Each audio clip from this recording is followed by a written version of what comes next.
Respect strategy number 3, be agents of change with each other.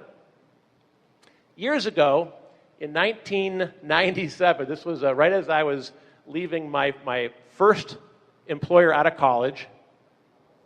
All right, who's updating the Apple software right now?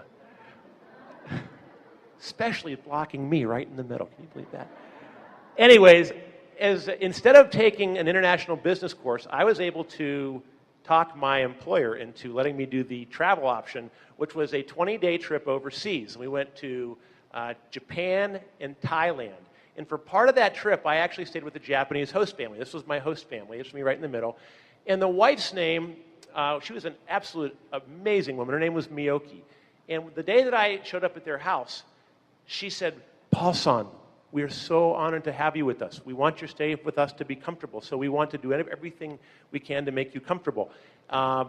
She started asking me about what kind of bed I needed to sleep on, if the futon would work, and of course, I did not want to be the ugly American, so anything they had was fine. And she goes, "On your profile, it says you like sushi." I said, "I love sushi. Can't get enough of it." And she said, "Oh, could we have sushi for dinner tonight?" So after I'd unpacked my bags, I went down, and it was truly about 6 o'clock. And first of all, if you've ever eaten dinner in Japan, the tables are about 18 inches off the ground. And my legs did not bend very well there. So that was my first lesson, was trying to get my knees folded, whatever, cross-legged style without tipping the table over. But then once I finally got situated, Miyoki came in from the kitchen with this amazing assortment of raw things that I had never seen in my life. Nowhere to be seen was a California roll, nor even a spicy tuna roll, just lots of raw fish with a big bowl of rice. And I thought, here's your day of reckoning, Mr. Mashenko. I said, you could take the easy way out and say, "Oh, this isn't what I had in mind for sushi. Do you have anything else?" Or I could say, "Let's roll with it." And then I had an epiphany. Remember we talked about those brilliant bursts of those aha moments. I had an aha moment. With enough soy sauce, you can kill the taste of just about anything.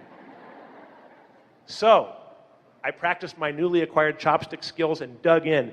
And I loved every single thing on there. In fact, I was enjoying it so much, I looked over and her husband Jun was whispering into her ear. And I thought, uh-oh, I've done something. I've broken some Japanese law of etiquette.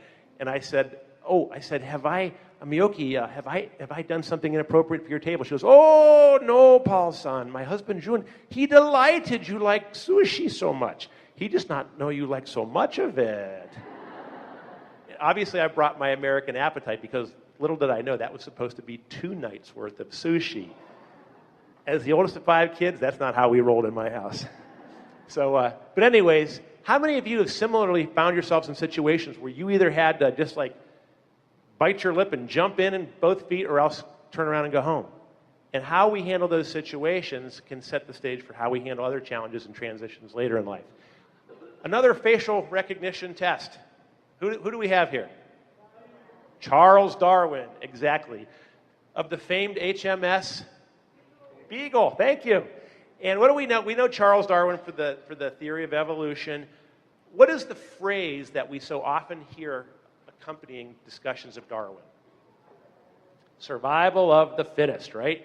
And when we talk about the fittest, survival of the fittest, what human attributes do we normally think about? Strength, speed, agility, right? Intelligence.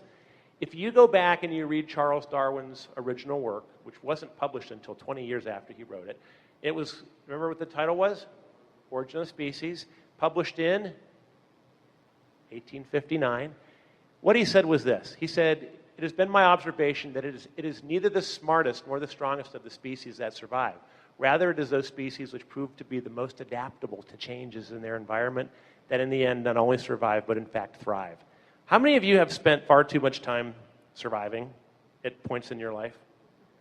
How many of you have had those rare bursts of insight when you've been thriving? If you had to choose between surviving and thriving, which would you take? I'd take the thriving.